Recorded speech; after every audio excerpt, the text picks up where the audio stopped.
Good morning, everybody. Good afternoon. I've always wanted to have walk-on music, so that was kind of my chance. My brother was a closer in college, so he got it, so now I get to experience a little bit. I have some notes, but I know it's not cool to always have notes, but if I start ad-libbing, then we'll be here forever. So that's the intro. I'm new to the business and I'm new to BNI. I love hearing people's stories, so I'm going to try and stick to my story more than my business. So you kind of get to know me a little bit. My first thing here is I grew up in Doylestown, Pennsylvania, which is a small little town outside Philadelphia. Pretty normal childhood. Loved the Phillies, the Eagles. Played Little League. Went to Liberty Bell for field trips, stuff like that. This is my family. My dad was a chemistry teacher for 28 years in the same classroom. You'll see later I was a teacher. That's kind of where I got that from. My mom was a stay-at-home mom until my brother and I were old enough to go to school, and then she became a secretary at our local church. So she was there for quite a while until she retired. They actually retired and moved out here. I have one brother. He's 7 years younger than I am. We used to wrestle in the living room a lot until he started beating me, and then I kind of nixed that. I went to the University of Delaware, got a business degree in marketing. And after I got married, we moved to Arizona. We had a 38-inch snowstorm in March of '96. That's what kind of drove us out here. We said, all right, let's try something new. Within 6 months, we were here. I'd never been west of the Mississippi until I drove across it. So it was a very new experience. Okay. Here's my kids. So we always want to know what the why is. I mean, there's no better why than my kids. My son, Austin. Well, it's the same picture we recreated. My son Austin's 18. He just graduated high school. He's going off to Dixie State College in Utah next year. My middle child, my oldest daughter is Darby. She just turned 17, great artist. And my daughter Delaney, she'll be 16 in August, and she's probably smarter than all of us combined. So. All right, so a couple of my interests. Haley read some of them. Love movies. Big Hitchcock fan. That's my favorite movie. We can debate that if you want. Love listening to music, going out and listening to live bands. If you can make it to the Salty Sal tomorrow for our Mix and Mingle, there's one of my friends actually playing there by happenstance. Foghorn Leghorn is awesome, so I put him on there. I mentioned my interest in baseball. That was really given to me by my grandmother, which was great. My brother and I actually did a really cool thing starting in 2003. Since he lived still in Pennsylvania, I lived here, we would meet wherever the All-Star game was. And I went to 10 straight All-Star games. So I have 10 pictures of me standing in front of that giant ball all over the country. But it was cool because I got to see different parts of the country, eat different kinds of food. That's why I've been to so many stadiums. So good. And then traveling the world, I had a great experience about 11 years ago. Was able to go to England and France for 3 weeks, mostly France. Got to go to the Louvre, played the Doors music on my iPod in front of Jim Morrison's grave, and I got to hold the London Eye. But really just a great experience. Got to go to Normandy Beach. That was probably the most moving thing I've ever done in my entire life. So. And then 3 years ago, I took really a kind of life-changing road trip. I had a Jeep, and I chose to go for a drive. Didn't really know where I was going to go, but it kind of ended up being my bucket list. I put the top down, and I drove the PCH from San Diego up to the Golden Gate Bridge. And just to give you an idea, I was kind of soul-searching at the time. And I had 3 rules. I tried to stay off the highways as much as possible, so I tried driving to California on the back roads. I could not drive at night because it was about the journey, not the destination.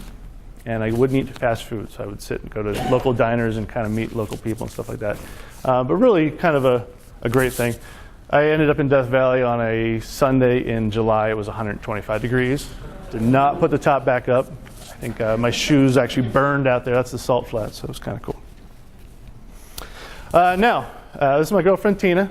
Really has been an inspiration in my life. We've been together about 2 years, and just a positive force in my life. And I was in kind of a dark place, and she's kind of been there for me, so it's been great. I describe her as the female me, if that can be possible. So. We have 3 pets. Bottom, you'll see Chip. He's a 68-pound pit bull, and probably the sweetest dog ever, but he is pure muscle. Then our newest one is actually my kid's dog. I kind of inherited back, but that's a 6-pound Yorkie. And those two actually get along, so it's kind of neat. And then we have Jade, it's our cat, and Jade just does whatever she wants to do, because exactly, she's kind of like, yeah, whatever. So Chip has a voice. I won't do it for you, but he has a voice, and we actually talk to people as Chip. It's kind of funny. So, okay. All right, so that's kind of my personal life. So how did I get here professionally? I'll give you a little tour of what I've been doing in my career. So right out of college, I was a stockbroker for 2 years, and it was a small little firm. It wasn't we worked on the NASDAQ. Kind of taught me what I didn't want in a job. It was not a great environment, as you kind of see some of the reasons where I'm at now. But it was a lot of churn and burn type of stuff. I wasn't very comfortable in that environment, and learned what I didn't like. So I went into retail, and I started working for Champ Sports in Philadelphia. Transferred them out here. It's a great place to work. I really enjoyed it. It was a division of Foot Locker. I actually ran the store right up in PV Mall for 10 years. And really, it was a fine job. I enjoyed doing it. It really challenged me. But as my kids started getting a little older, they started having play dates and birthdays and stuff on the weekend, and it really wasn't fitting my lifestyle. So I chose to be a stay-at-home dad for 2 years, with 3 kids. And my kids, if you notice, are 1 year apart. So it was a little bit of a crazy time. I also watched some friends' kids. So there was at one point where I had 7 kids from 3 to 9 years old. I took them to the movies every Friday morning. So try getting 8 seats together. So it was very interesting. But it was great, because I have now this great relationship with my kids because of that, because I got to spend a lot of time with them. And I can cook and clean with the best of them. I can sort laundry like nobody's business. So, and while I'm doing this, back in the early days of online college, I went back and got my teaching degree. So I became a teacher. And I tell people I got into teaching because of the schedule. I wanted to have the same schedule with my kids. The reason you're not supposed to get into teaching.